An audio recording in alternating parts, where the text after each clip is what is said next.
On April 21st, 2007, I was shot and killed by an enemy sniper in Baghdad. The bullet first severed the aorta of my senior non-commissioned officer and then ricocheted into my thigh and severed my femoral artery. And despite a perfect evacuation process and the very best efforts of the medical team, I could feel myself starting to die.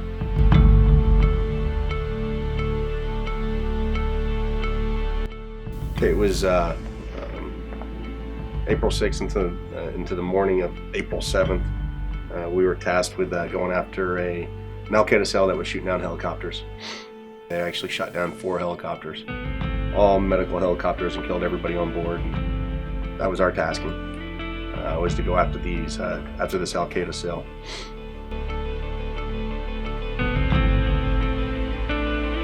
When I first came into the service, I was going to go to the Air Force. Most of us finished our duties, and then we expected to go home before we were sent overseas. Well, there was 20 of us that never made it home because we were sent right straight to Vietnam.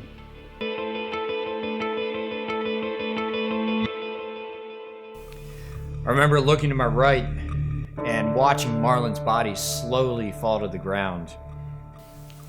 A few seconds later, my medic arrived, and this is the point where a 19-year-old medic had to make a conscious choice between who he was going to try to save and who was going to die. He couldn't save both of us. And as they were dragging me, I could feel my body scraping along the desert floor, and I just continued to fall into a deeper and deeper sleep. And I remember thinking in that moment that there's nothing more I can do. That I'm in the hands of my team, they've got this. Yeah, we helo inserted into the 3-kilometer patrol in to the target, and I went up a couple rooms later, going into a room as number 1 guy, and there was 4 people in there with automatic weapons. Well, one of them had a pistol. So as I entered the room, they just beat me to the trigger. Number 2 guy wound up getting shot in the chest, knocked out of the room. My number 3 guy got dumped in the doorway. And it was so dark, we traveled at night. We got to the village late that morning, and I noticed some kid that came up to the lieutenant and the sergeant. I said, "Sir, something's strange in here. There's no dogs, no people." And as soon as I got those words out, they took out our medic and the radio man. So I regained consciousness about 2 days later in the green zone to learn that I had flatlined for 15 minutes straight. But I also learned of one other harrowing detail, and that was that while I had survived, Staff Sergeant Marlon Harper did not. You know, this picture here is actually Marlon's last photo, and I took that picture about an hour before he and I were shot.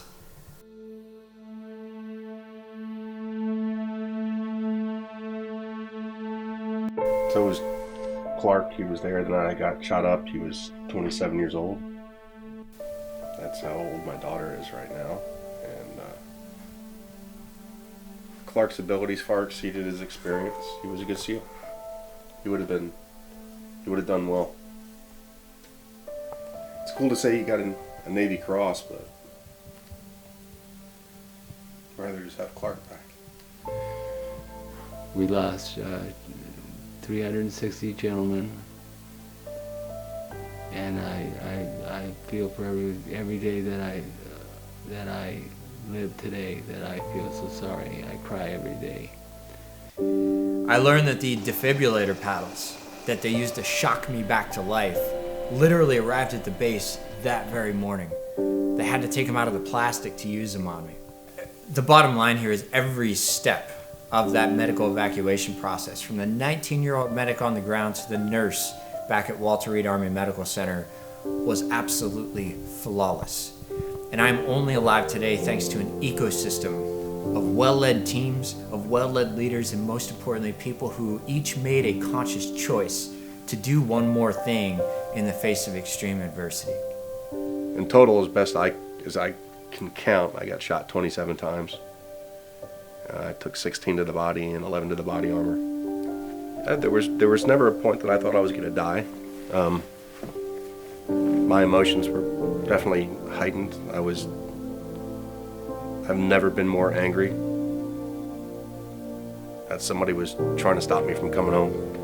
Well, these are my first, when I was in Fort Basic, Fort Ord, California. Good friend Jim here, he's a crazy man. It was a beautiful country before the war started there, I know that. And I just can't figure out why that I was the one that made it and they didn't. And I just wanted to make sure that everybody understands every war is different, every battle is different, and everybody has to do what they have to do to make it through. So don't forget the people that didn't get home. This Veterans Day, remember the service. Honor those that didn't make it. Be thankful for the ones that are still with us. This Veterans Day, remember the sacrifice. This Veterans Day, Remember. Remember. remember. Remember the sacrifice.